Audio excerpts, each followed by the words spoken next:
ایک دفعہ کا ذکر ہے کہ ایک جنگل میں ایک فاختہ رہتی تھی۔ ایک دن فاختہ نے انڈے دیے اور کھانے کی تلاش میں چلی گئی۔ جس درخت پر فاختہ کا گھونسلہ تھا، اس درخت کے نیچے سانپ کا بل بھی تھا۔ سانپ نے فاختہ کو جاتے دیکھا تو کھانے کی تلاش میں اپنے بل سے باہر نکل آیا۔ سانپ نے دیکھا کہ فاختہ کے گھونسلے میں 2 انڈے پڑے ہوئے تھے۔ سانپ نے کہا، وہ آج تو بڑی آسانی سے کھانا مل گیا، اور فاختہ کے دونوں انڈے کھا گیا اور سکون سے واپس اپنے بل میں جا کر سو گیا۔ فاختہ جب اپنا کھانا لے کر واپس پہنچی تو حیران رہ گئی کہ اس کے انڈے کہاں گئے۔ فاختہ بہت پریشان ہوئی، اس نے یہاں وہاں ہر جگہ انڈوں کو ڈھونڈا مگر اسے انڈے نہ ملے۔ وہ مایوس ہو کر اپنے گھونسلے میں بیٹھ گئی اور سوچنے لگی کہ کس نے اس کے انڈے چرائے ہوں گے۔ آخر کار اس کو ایک ترکیب سوچی۔ اس نے 2 انڈے اور دیے اور کھانے کی تلاش میں جانے کی بجائے درخت کے پیچھے چھپ گئی تاکہ دیکھ سکے کہ کون اس کے انڈے چراتا ہے۔ کافی دیر گزر گئی مگر کوئی اس کے انڈے چرانے نہ آیا۔ آخر شام کو سانپ پھر کھانے کی تلاش میں اپنے بل سے باہر نکلا اور درخت پر چڑھ گیا۔ سانپ نے دیکھا کہ آج پھر گھونسلے میں انڈے موجود تھے۔ سانپ بہت خوش ہوا کہ واہ، آج پھر کھانا بہت آسانی سے مل گیا اور جلدی جلدی دونوں انڈے کھا گیا۔ فاختہ جو پاس ہی درخت کے پیچھے چھپی بیٹی تھی باہر نکل آئی اور سانپ کو کہا، ارے بھائی، تم یہ کیا کر رہے ہو؟ تم ہی ہو جس نے کل بھی میرے انڈے کھائے تھے اور آج بھی میرے انڈے کھائے۔ تم نے ایسا کیوں کیا؟ سانپ نے جواب دیا، مجھے بھوک لگی تھی تو میں نے تمہارے انڈے کھا لیے۔ فاختہ نے کہا، تمہیں شرم نہیں آتی؟ ایسا کرتے میں تمہیں چھوڑوں گی نہیں۔ سانپ نے مسکرا کر جواب دیا، جاؤ، تمہیں جو کرنا ہے کر لو، مجھے کوئی فرق نہیں پڑتا۔ یہ کہہ کر وہ واپس اپنے بل میں چلا گیا۔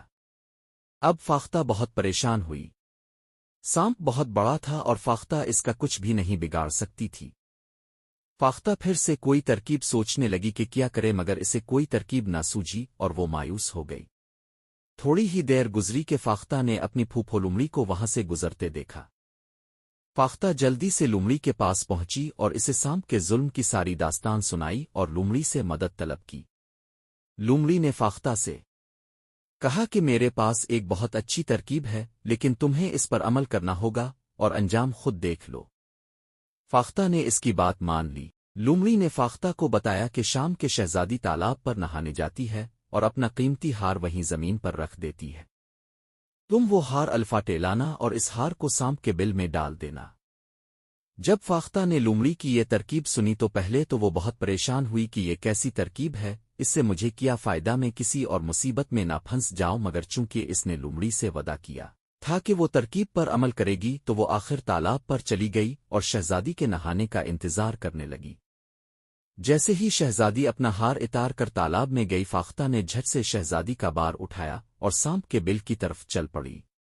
شہزادی کے محافظوں نے جب یہ ماجرا دیکھا تو وہ جلدی جلدی فاختہ کو پکڑنے کے لیے اس کے پیچھے دوڑے۔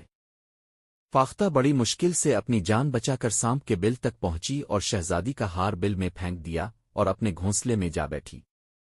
شہزادی کے محافظوں نے جب یہ ماجرا دیکھا تو اللہ تعالیٰ کا شکر ادا کیا اور ہار نکالنے کے لیے بل میں ہاتھ ڈالا تو سانپ انہیں کاٹنے کے لیے آگے بڑھا۔ بس پھر کیا تھا، شہزادی کے محافظوں نے ڈنڈے اور لاٹھیوں کے وار کر کے سانپ کو مار دیا اور ہار وہاں سے الفاٹے کر واپس محل چلے گئے۔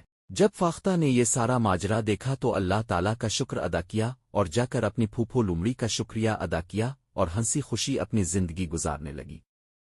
دوستوں، اگر کہانی اچھی لگی ہو تو لائک، شیئر، کامنٹ، سبسکرائب کریں۔